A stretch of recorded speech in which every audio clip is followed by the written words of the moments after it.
And Mike Papantonio on the line with us. He of Ring of Fire with the Sam Cedar and Bobby Kennedy Jr. Ringoffire.com. It is ringoffire.com, right, Pap? It is. Yeah. It is But Ring of Fire Radio is how we refer to it. And there's also, in fact, you can find a link and a picture of Pap right at the top of our website. He's a friend of the show. And Pap, two things I wanted to talk to you about. You're an attorney who deals very often with these cases of people being injured and whatnot.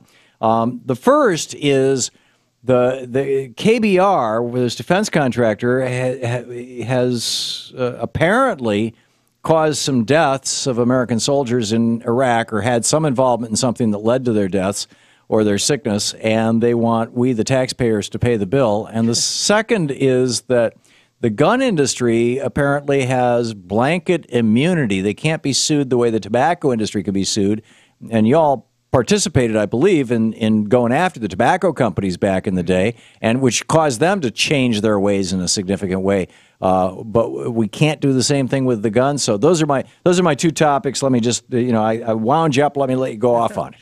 Well, first of all, the KBR story is an interesting story because it's showing us the backstory to having private contractors come in and do what government should be doing. The idea, what happened in this case is you had $85 million that was awarded to several servicemen that are dying of cancer or dying of various diseases related to a product that KBR used on a job site.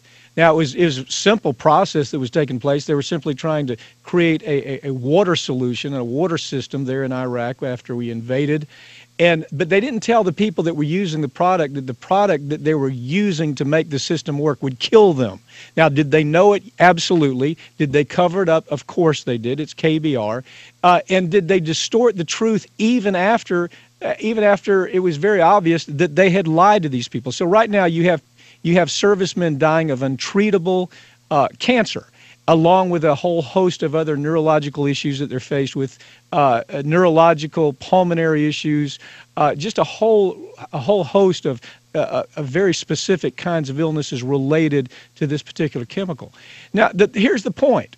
What happened was this trial has now reminded us of who KBR is. KBR, you remember, is the company that in 2002 paid out millions of dollars to the Justice Department for obscene overbilling of taxpayers in the military process in Iraq and Afghanistan.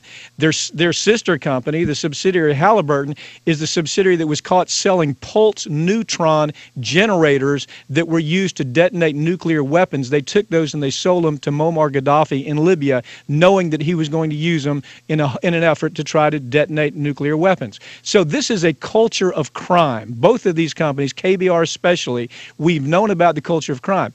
But what we also learned in this case is that the Pentagon and Congress were so anxious to pay their pals back. You had the Dick Cheney group that was, that's where, from Halliburton, KBR. The Dick Cheney group was awarded these huge contracts in a setting where they knew, this was the contract, it was unilaterally done. Company would draw the contract up, Pentagon would say, okay, well, in the contract, they would put in there that we can kill people, we can engage in criminal conduct, we can do virtually anything that would put most people in prison, and you have to indemnify us, taxpayer, for our bad conduct. Virtually unheard of. The only time that this came into effect, you don't see this in most governmental contracts. The only time you see it is this type of governmental contracts because Richard Nixon granted this kind of broad expanse of immunity for Pentagon contracts. The other part of it, Tom, is that the Pentagon is so brain dead that even after reviewing them, they didn't negotiate anything because they were getting calls from Dick Cheney. And Dick Cheney says, these are my pals, I want this to happen, and if you follow the money on this story, it goes right up to Dick Cheney. Well, and in fact, that was my next question was, Dick Cheney was the CEO of Halliburton, and Correct. Halliburton was nearly bankrupt. Right. Because they had acquired Dresser Industries, which has this huge asbestos liability.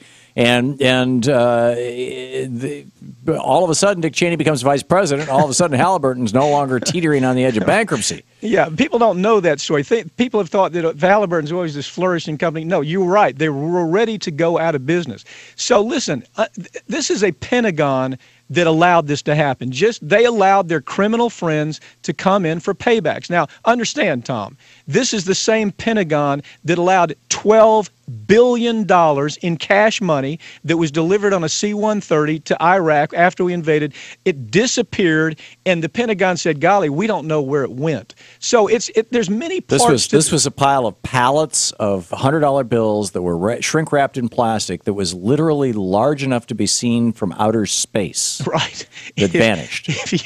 If you ask I'm not making this up. No, it's true. It was I several understand. truckloads of $100 bills. Tom, it came in on C-130s. There was so much cash money. If you ask the Pentagon today what happened to it, they don't know. This is the same Pentagon that has allowed these war profiteers, first of all, to change the way we do business and come in rather than have government and having the military handle their own water delivery problems or their own cafeteria issues or their own building issues. They brought in all these private war profiteers, and we saw this broad expanse of private contracts in war zones. And this is what the Republicans have wanted forever, because it's a great way to pay back their pals that have given them this big, huge amount of political money. It's not just a Republican story, it's a Democrat story. They have been just as awful where it comes to holding these It's really a story of how the Supreme Court, by ruling that corporations are people and money is speech, has corrupted our small d democracy. And apropos of that corruption, how did it ever happen that you could sue the tobacco companies for selling things that kill people and get them to change their behavior, so at the very least their product is a little less likely to kill, it doesn't kill quite as many people. But you can't do the same thing with the gun industry. It started in 2005 when you had George Bush deliver this wonderful thing to the gun industry. But he wasn't just delivering it to the gun industry.